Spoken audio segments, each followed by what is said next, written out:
কলকাতায় অগ্নিকাণ্ডে নিহত কুষ্টিয়ার 4 জনের মরদেহ ফিরিয়ে আনার অগ্রগতি সম্পর্কে জানাতে কুষ্টিয়া থেকে যুক্ত হচ্ছেন সহকর্মী নাহিদ হাসান তিতাস। তিতাস, কখন মরদেহ আনা হবে এ নিয়ে কি তথ্য আছে আপনার কাছে, জানাবেন আমাদের।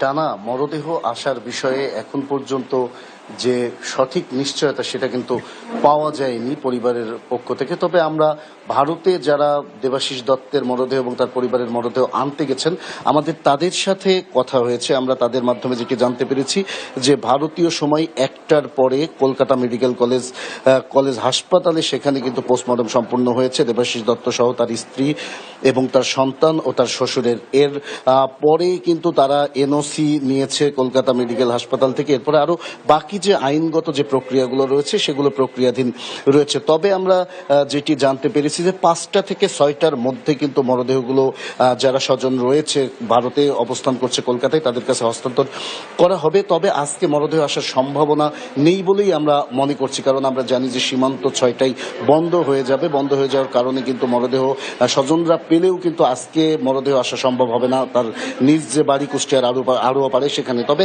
আমরা যতটুকু তাদের স্বজনদের সাথে কথা বলে জানতে পেরেছি যে আগামী কাল সকাল অর্থাৎ ফার্স্ট হাফে কিন্তু মরদেহ আসার সম্ভাবনা রয়েছে এবং এর পরই তার পরিবারের কাছে আসার পরে সিদ্ধান্ত হবে যে কোথায় কিভাবে তাদের সৎকার এবং তাদের যে প্রক্রিয়া রয়েছে মাটি দেওয়ার সেটি সম্পূর্ণ হবে। আপনাকে একটু জানিয়ে রাখতে চাই আমি ডানা যে গত 3 আগস্ট দেবাশিস দত্ত তার স্ত্রী এবং তার সন্তানের চিকিৎসার জন্য শ্বশুরকে নিয়ে গিয়েছিলেন ভারতের বেঙ্গালুরু এবং সেখানে 13 দিন চিকিৎসার পরে কিন্তু 17 আগস্ট ফিরে আসেন কলকাতায়, অর্থাৎ বাংলাদেশে আসার উদ্দেশ্যে। তবে তারা যখন কলকাতায় নামেন কোনো ধরনের কোনো ফ্লাইটের টিকিট না পাওয়ার কারণে কিন্তু তারা বাধ্য হন নিউ মার্কেট এলাকার একটি আবাসিক হোটেলে অবস্থান করতে এবং সেখানেই রাত 2টার সময়, মঙ্গলবার দিবাগত রাত 2টার সময় এসি বিস্ফোরণের ফলে যে অগ্নিকাণ্ড ঘটে সেখানেই কিন্তু দেবাশিস দত্ত, সাংবাদিক দেবাশিস দত্ত সহ তার স্ত্রী এবং তার সন্তান, 3.5 বছরের সন্তান এবং তার শ্বশুর কিন্তু মারা যায়।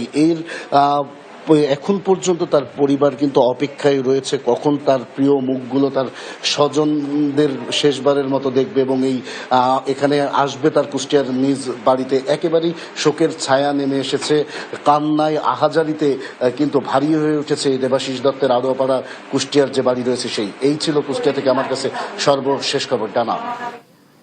তিতাস, ধন্যবাদ আপনাকে। দর্শক, কুষ্টিয়া থেকে যুক্ত ছিলেন আমাদের সহকর্মী।